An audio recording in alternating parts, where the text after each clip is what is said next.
ने राष्ट्रीय परिषद से कहा कि बीजेपी कार्यकर्ताओं को 370 सीटों के लक्ष्य को सिर्फ एक संख्या के रूप में नहीं बल्कि जनसंघ के संस्थापक श्यामा प्रसाद मुखर्जी को अपनी श्रद्धांजलि के रूप में देखना चाहिए। सप्ताहांत में दिल्ली में आयोजित भाजपा की 2 दिवसीय राष्ट्रीय परिषद की बैठक में देश भर के 11,500 पार्टी नेताओं और कार्यकर्ताओं की सभा में आगामी लोकसभा चुनावों के लिए अपना रोडमैप तैयार करने के लिए मौजूदा पार्टी के कदम को चिन्हित किया गया।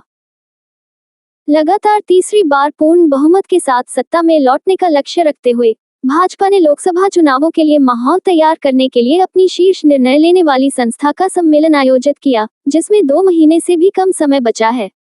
भाजपा के सम्मेलन का फोकस प्रधानमंत्री नरेंद्र मोदी पर रहा, जो इसकी कार्यवाही और पार्टी नेताओं द्वारा दिए गए भाषणों के अलावा कार्यक्रम स्थल पर लगाए गए कटआउट पर हावी रहे। पीएम मोदी ने भाजपा के लिए निर्धारित 370 सीटों के अपने वांछित आंकड़े में विचारधारा का पुट जोड़ते हुए कहा कि पार्टी के प्रत्येक कार्यकर्ता को चुनाव तक अपनी सारी ऊर्जा इस लक्ष्य पर खर्च करनी चाहिए। उन्होंने कहा कि यह सिर्फ एक संख्या नहीं है, बल्कि जनसंघ के संस्थापक श्यामा प्रसाद मुखर्जी को श्रद्धांजलि है, जिनकी जम्मू कश्मीर को विशेष दर्जा देने वाले अनुच्छेद 370 को हटाने के लिए आंदोलन के दौरान जम्मू कश्मीर में कारावास में मृत्यु हो गई थी। मोदी सरकार ने अगस्त 2019 में अनुच्छेद 370 को खत्म कर दिया।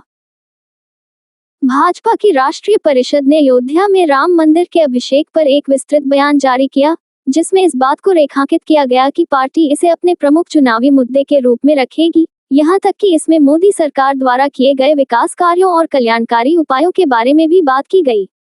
ये पीएम मोदी की बार बार दोहराई जाने वाली बात को प्रतिबिंबित करता है कि विकास और हिंदुत्व को एक साथ चलना होगा। ये सम्मेलन कांग्रेस पार्टी के साथ साथ विपक्षी भारतीय गुट पर तीखा हमला करने का एक मंच भी बन गया।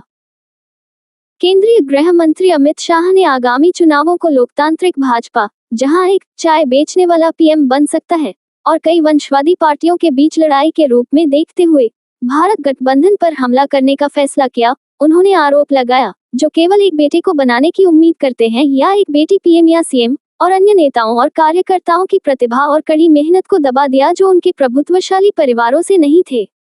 पीएम ने खास तौर पर कांग्रेस पर निशाना साधा। पीएम मोदी ने सम्मेलन के उद्घाटन के दिन अपने संबोधन में खुद इस बात को रेखांकित किया कि देश भर की सभी सीटों पर कमल का निशान ही उनका उम्मीदवार होगा। इस प्रकार भाजपा नेताओं और कार्यकर्ताओं को ये स्पष्ट कर दिया गया कि पीएम का नेतृत्व और पार्टी का प्रतीक ही उनके लिए मायने रखना चाहिए, भले ही उनके उम्मीदवार कोई भी हो। पीएम मोदी पर ध्यान केंद्रित करते हुए भाजपा सम्मेलन ने प्रतीकात्मक रूप से पार्टी संगठन का एक सामूहिक चेहरा पेश करने की कोशिश की। भाजपा अध्यक्ष जेपी नड्डा ने उद्घाटन दिवस पर एक विस्तृत भाषण दिया, जिसमें पार्टी के शानदार उत्थान पर प्रकाश डाला गया और संगठन को जमीनी स्तर पर शक्तिशाली बनाने के लिए पार्टी कार्यकर्ताओं की प्रशंसा की गई। कांग्रेस और विपक्ष पर हमला करने वाला प्रस्ताव, जिसे शाह ने रविवार को पीएम के समापन भाषण से पहले पेश किया था, के 3 समर्थक थे: हरियाणा के सीएम मनोहर लाल खट्टर, मध्य प्रदेश के सीएम मोहन यादव और केंद्रीय मंत्री अर्जुन मुंडा। तीनों ने दर्शकों को संबोधित किया।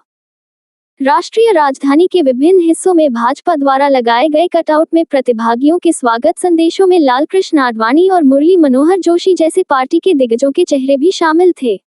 हालांकि पीएम मोदी लोकसभा चुनाव की पूर्व संध्या पर बीजेपी के मेगा आयोजन और उसके राजनीतिक संदेश के केंद्र में रहे।